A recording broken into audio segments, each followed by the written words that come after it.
Apakah kamu sedang mengalami stres? Pahami konsep ini dulu yuk. Ketika kamu sedang mengalami stres, ada emosi yang sedang kamu rasakan.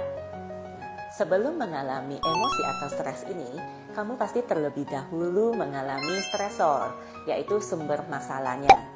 Jadi, kamu mengalami sumber masalah dulu, baru mengalami stres, dan untuk mengatasinya namanya coping stress yang biasanya disebut juga dengan solusi. Untuk menemukan solusi, mesti ada dua faktor yang diperhatikan, yaitu kembali lagi emosinya dan sumber masalahnya. Jadi di sini saya jabarkan emosinya dan sumber masalahnya. Kebanyakan orang hanya fokus pada emosinya.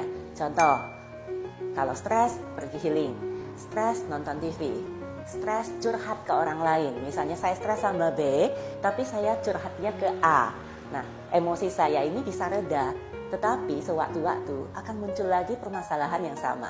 Karena apa? Karena sumber masalahnya belum diselesaikan.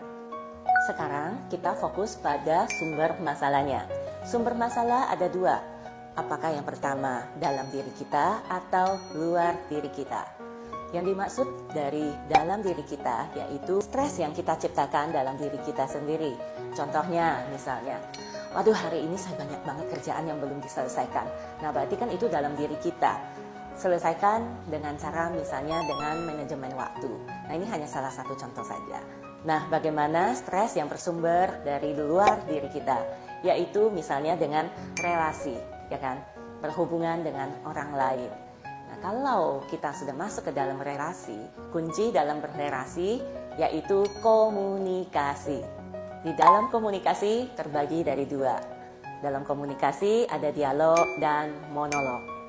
Dialog ini adalah percakapan komunikasi antar dua arah.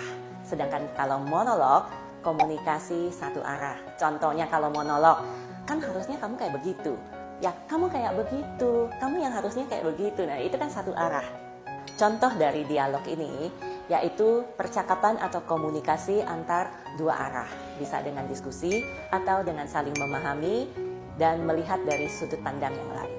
Nah sekarang kalau kamu sudah memahami konsep ini, bawalah komunikasi kamu selalu pada arah diskusi, bukan berdebat.